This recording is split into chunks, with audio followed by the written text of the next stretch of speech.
تو شکست خوردہ حالت میں لوٹا۔ اس کا رنگ فخ تھا اور وہ ایسا مروب تھا کہ اس کے دونوں ہاتھ اس کے پتھر سے چپک گئے تھے کہ وہ بمشکل اپنے ہاتھ سے پتھر پھینک سکا۔ قریش کے کچھ لوگ اس کے پاس آئے اور پوچھنے لگے، اے ابو جہل، تمہیں کیا ہوا؟ اس نے کہا، میں نے گزشتہ رات جو بات کہی تھی وہی کرنے کے لیے کھڑا ہوا تھا۔ جب میں ان کے قریب پہنچا تو ایک اونٹ آڑے آ گیا۔ خدا کی قسم، میں نے کبھی بھی کسی اونٹ کی کھوپڑی، گردن اور دانت اس اونٹ کی طرح نہیں دیکھے۔ وہ مجھے کھانا چاہ رہا تھا۔ دوستو، جہاں ابو جہل کی اسلام دشمنی کے اور بہت سے واقعات ہیں، ان واقعات میں ایک اہم واقعہ دارالندوہ میں رسول اللہ صلی اللہ علیہ وآلہ وسلم کا قتل کا منصوبہ ہے، جس کے نتیجے میں اللہ کی طرف سے رسول اللہ صلی اللہ علیہ وآلہ وسلم کو ہجرت کا حکم ہوا۔ یاد رہے کہ رسول اللہ صلی اللہ علیہ وآلہ وسلم اپنے صحابہ کرام رضی اللہ عنہم کو مکہ میں ظلم و تشدد کی چکی میں اس طرح پستے دیکھ رہے تھے جو ناقابل برداشت تھا، لہٰذا ان کو مدینہ منورہ ہجرت کی اجازت دے دی، سوائے رفیق غار ابو بکر رضی اللہ تعالیٰ عنہ کے،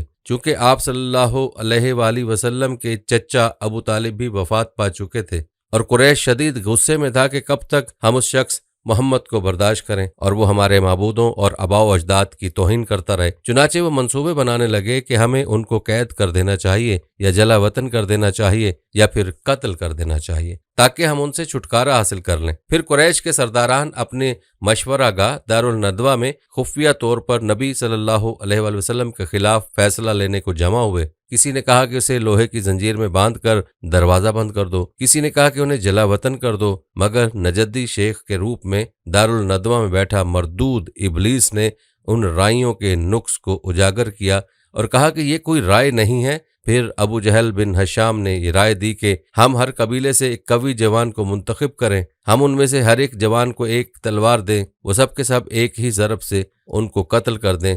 جب وہ اسے اس طرح قتل کریں گے تو ان کا خون مختلف قبائل میں بنٹ جائے گا۔ پھر میں نہیں سمجھتا کہ بنو ہاشم سارے قریش سے جنگ کریں گے۔ جب اس صورتحال کا بنو ہاشم مشاہدہ کریں گے تو دیت لینے پر راضی ہو جائیں گے، پھر ہم ان کو دیت دے دیں گے۔ نجدی شیخ کی صورت میں بیٹھے ابلیس نے کہا کہ بات تو یہ ہے جو اس آدمی نے کہی، اور اس رائے کے بعد کوئی رائے نہیں ہے، لہٰذا پوری قوم اس پر تیار ہو گئی۔ کہتے ہیں رسول اللہ صلی اللہ علیہ وآلہ وسلم اور کسی مسلمان کو اس منصوبے کا علم نہیں تھا۔ جبرائیل علیہ السلام آپ صلی اللہ علیہ وآلہ وسلم کے پاس آئے اور کہا، آپ اپنے جس بستر پر رات گزارتے تھے اس پر رات نہ گزاریں۔ جب رات تاریک ہوئی تو سب کے سب قتل کے ارادے سے آپ صلی اللہ علیہ وآلہ وسلم کا انتظار کر رہے تھے کہ آپ کب سوتے ہیں تاکہ وہ سب آپ پر ٹوٹ پڑیں۔ رسول اللہ صلی اللہ علیہ وسلم نے حضرت علی رضی اللہ تعالیٰ عنہ سے کہا، میرے بستر پر لیٹ کر میری اس حضرمی ہری چادر کو اوڑھ کر سو جاؤ، کوئی ناپسندیدہ عمل ان کی طرف سے تمہیں پیش نہیں آئے گا۔ جب رسول اللہ صلی اللہ علیہ وآلہ وسلم سوتے تھے تو اسی چادر میں سوتے۔ پھر آپ اپنے ہاتھ میں مٹھی بھر مٹی لے کر ان کے سامنے سے نکلے۔ پھر آپ صلی اللہ علیہ وآلہ وسلم وہ مٹی ان تمام کے سر پر ڈالتے ہوئے سورہ یاسین کی آیت 1 تا 5 کی تلاوت کر رہے تھے۔ پھر اللہ تعالیٰ نے ان کی قوت بینائی لے لی، وہ آپ کو دیکھ نہیں سکتے تھے۔ جب آپ صلی اللہ علیہ وآلہ وسلم ان آیات کا تلاوت سے فارغ ہوئے تو کوئی ایسا نہیں بچا تھا جس کے سر پر مٹی نہ پڑی ہو۔ پھر آپ صلی اللہ علیہ وآلہ وسلم وہاں سے رخصت ہوئے جہاں آپ کو رخصت ہونا تھا۔ پیارے دوستو، یاد رہے کہ 13 سالہ مکی دور میں نبی اکرم صلی اللہ علیہ وآلہ وسلم کو مختلف قسم کے ذہنی و جسمانی مصائب و آلام سے دوچار ہونا پڑا۔ کبھی آپ کے قتل کا ارادہ کیا گیا، کبھی آپ پر پتھر پھینکا گیا، کبھی مٹی پھینکی گئی، کبھی گرد و غبار پھینکا گیا، کبھی راستے میں کانٹے ڈالے گئے، کبھی داڑھی اور سر کے بال نوچے گئے، اور کبھی آپ کے چہرے مبارک پر تھوکنے کی بدبخت کوشش کی گئی، مگر آپ صلی اللہ علیہ وسلم اسلام کی اشاعت کی خاطر سب کچھ برداشت کرتے ہوئے دین کی دعوت میں ہمتاً مشغول رہ کر اپنی امت کو بہترین نمونہ فراہم کر گئے اور امت کو یہ سبق سکھلا گئے کہ دین اسلام کی تبلیغ میں رکاوٹیں آئیں گی لیکن ان کو برداشت کرنا ہوگا۔ پیارے دوستو، یہاں آپ کو ابو جہل کی ایک کنیز کا ایمان افروز واقعہ سناتے ہیں جو اس کی اسلام دشمنی کا عجیب واقعہ ہے۔ یاد رہے کہ قبیلہ مخزوم کی مغرور اور سرکش سردار عمرو بن ہشام یعنی ابو جہل کے پاس روپے پیسے کی بہتات تھی۔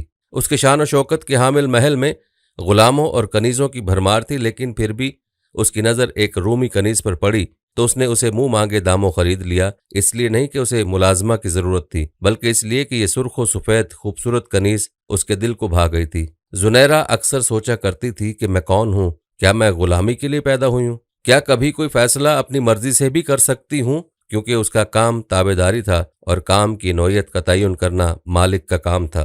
اپنی شناخت سے بے شناخت زنیرہ کا سوال گاہے بگاہے اسے بے چین کر دیتا تھا کہ میں کون ہوں، لیکن جواب کون دے یہ بھی کوئی نہیں جانتا تھا۔ دن گزرتے چلے گئے، زنیرہ اس غلامانہ زندگی کی عادی ہو چکی تھی۔ اب وہ سوال بھی کبھی کبھار ہی اس کے ذہن میں اٹھتا۔ عمر بن حشام کا رویہ زنیرہ سے روایتی آقا اور غلام کا تھا۔ اونٹوں کا گوبر اٹھانا، ان کو چارہ ڈالنا، مالک کا غلاموں پر احکامات صادر کرنا، ڈانٹ ڈپٹ، گالیاں اور مار پیٹ، بس یہی کچھ تو اس نے دیکھا تھا۔ رسول اللہ صلی اللہ علیہ وسلم نے اسے آگاہ کیا کہ انسان اشرف المخلوقات ہے، انسان اللہ کا نائب اور خلیفہ ہے، اللہ کے اوصاف کا امین، صفات الہیہ سے واقف اور ملائے اعلیٰ کی آخری حدوں سے بہت آگے کا شعور رکھنے والا ہے۔ ہر انسان کو اللہ نے یہ خصوصی ملکہ عطا کیا ہے۔ دوستو، اب زنیرہ ایک معمولی کنیز سے رسول اللہ صلی اللہ علیہ وسلم کی عظیم المرتبت صحابیہ زنیرہ رضی اللہ عنہا بن گئیں۔ رسول اللہ نے حضرت زنیرہ رضی اللہ تعالی عنہا کو اللہ کے قرب کے لیے چند طریقے مرحمت فرمائے اور تاکید فرمائی کہ ابھی اپنے قبول اسلام کا اعلان نہ کریں، لیکن بات کہاں تک چھپتی۔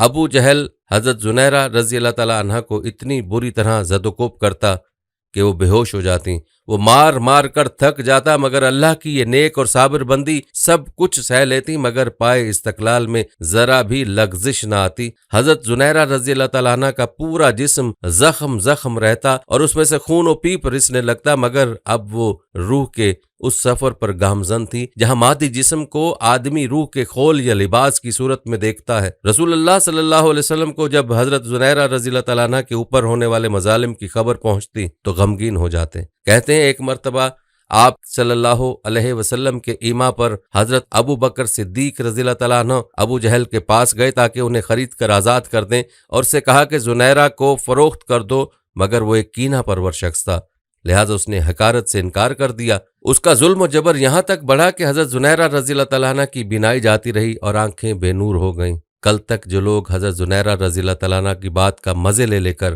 مضحکہ اور تمسخر اڑا رہے تھے، انہیں سانپ سونگھ گیا تھا۔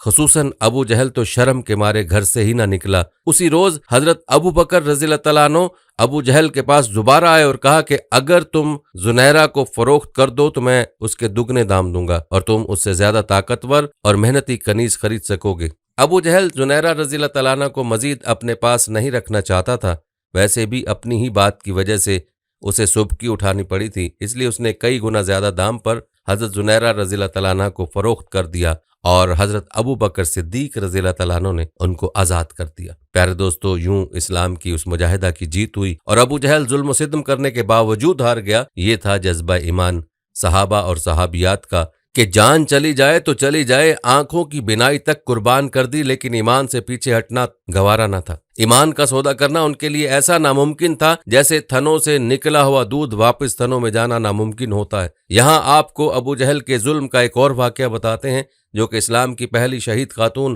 حضرت سمیہ بنت خبات رضی اللہ عنہا کی شہادت کا دردناک واقعہ ہے۔ حضرت سمیہ قبیلہ بنو مخزوم کے رئیس ابو حذیفہ بن مغیرہ کی کنیز تھیں۔ آپ کی شادی حضرت یاسر بن عامر سے ہوئی۔ یاسر یمن کے رہنے والے تھے۔ حضور صلی اللہ علیہ وسلم کی پیدائش سے 5 سال پہلے اپنے 2 بھائیوں کے ساتھ اپنے ایک گمشدہ بھائی کی تلاش میں مکہ آئے تھے، لیکن بھائی نہ ملا۔ یاسر کے دونوں بھائی واپس چلے گئے اور یاسر مکہ میں رہنے لگے۔ یہاں ان کی دوستی ابو حذیفہ سے ہو گئی۔ انہوں نے اپنی کنیز سمیہ کی شادی یاسر سے کر دی۔ ان کے 3 بیٹے عمار، عبداللہ اور حارث پیدا ہوئے۔ کہا جاتا ہے کہ عمار کے پیدا ہونے پر ابو حذیفہ نے سمیہ کو آزاد کر دیا تھا۔ ابو حذیفہ کی موت کے بعد ابو جہل اس قبیلے کا سردار بن گیا اور زبردستی اس خاندان کو اپنی غلامی میں لے لیا۔ مکہ میں زندگی بسر کرنے والا یہ خاندان یقیناً نبی کریم صلی اللہ علیہ وآلہ وسلم کے کردار، ان کی سچائی اور ان کے اخلاق سے خوب واقف تھا، اس لیے جب نبی کریم صلی اللہ علیہ وآلہ وسلم نے دعوت توحید پیش کی تو فوراً آپ پر ایمان لے آئے اور اسلام قبول کر لیا۔ ابو جہل کو جب ان کے اسلام لانے کی خبر ہوئی تو وہ ان پر سختی اور ظلم کرنے لگا۔ مکہ کے دوسرے سردار ابو امیہ وغیرہ بھی اسلام دشمنی میں ابو جہل کا ساتھ دیتے تھے، چنانچہ اس ظلم و ستم میں وہ بھی ابو جہل کے ساتھ شامل ہو گئے۔ حضرت یاسر اور حضرت سمیہ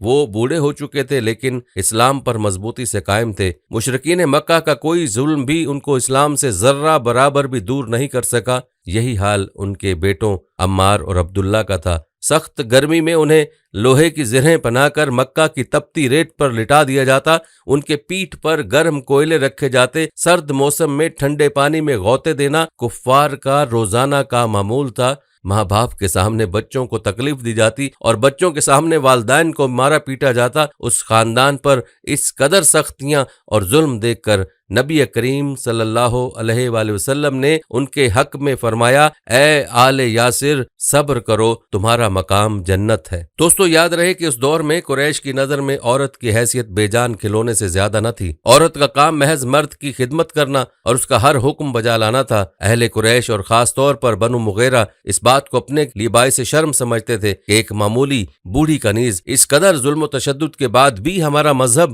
اور اس کے رسم و رواج چھوڑ کر ایک نئے دین پر قائم ہے اور بنو مغیرہ کی طاقتور سردار کے سامنے مضبوطی سے کھڑی ہے۔ کہتے ہیں ایک دن ابو جہل کو حضرت سمیہ پر شدید غصہ آیا، پہلے انہیں گالیاں دیں پھر برچھی کا وار کر کے شہید کر دیا۔ ابو جہل نے نیزے کی انی حضرت سمیہ کے پیٹ میں گھونپ دی جس سے وہ شہید ہو گئیں۔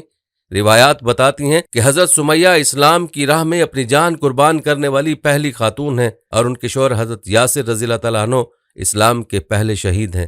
اسلام قبول کرنے کی پاداش میں کفار مکہ اور ابو جہل نے ان پر اس قدر ظلم و ستم کیے کہ ان کی تاب نہ لا سکے اور دین اسلام کی خاطر اللہ کی راہ میں شہادت کے بلند مرتبے پر فائز ہوئے۔ روایات بتاتی ہیں کہ حضرت عمار رضی اللہ تعالیٰ عنہ کو اپنے والدین کی موت کا بہت دکھ ہوا۔ وہ آپ صلی اللہ علیہ وسلم کے پاس آئے اور عرض کی کہ اب حد ہو گئی ہے۔ آپ صلی اللہ علیہ وآلہ وسلم نے صبر کی تاکید فرمائی اور اللہ تعالیٰ سے آل یاسر کو جہنم سے بچانے کی دعا کی۔ روایات میں آتا ہے کہ غزوہ بدر میں جب ابو جہل مارا گیا تو آپ نے عمار رضی اللہ عنہ سے فرمایا، دیکھو اللہ تعالیٰ نے تمہاری ماں کے قاتل کا فیصلہ کر دیا ہے۔ دوستو یہ تھے چند واقعات ابو جہل کی اسلام دشمنی کے۔ چلیے اب آپ کو ایک تاجر اور ابو جہل کا واقعہ سناتے ہیں جس میں نبی کریم صلی اللہ علیہ وسلم ایک عظیم معجزے کا تذکرہ بھی ہے۔ کہتے ہیں مکہ کے ارد گرد کئی چھوٹے چھوٹے قبیلے مقیم تھے، انہی میں سے ایک قبیلہ بنو عریش تھا۔ ایک شخص جو کہ بنو عریش قبیلے سے تعلق رکھتا تھا، اس کے پاس کوئی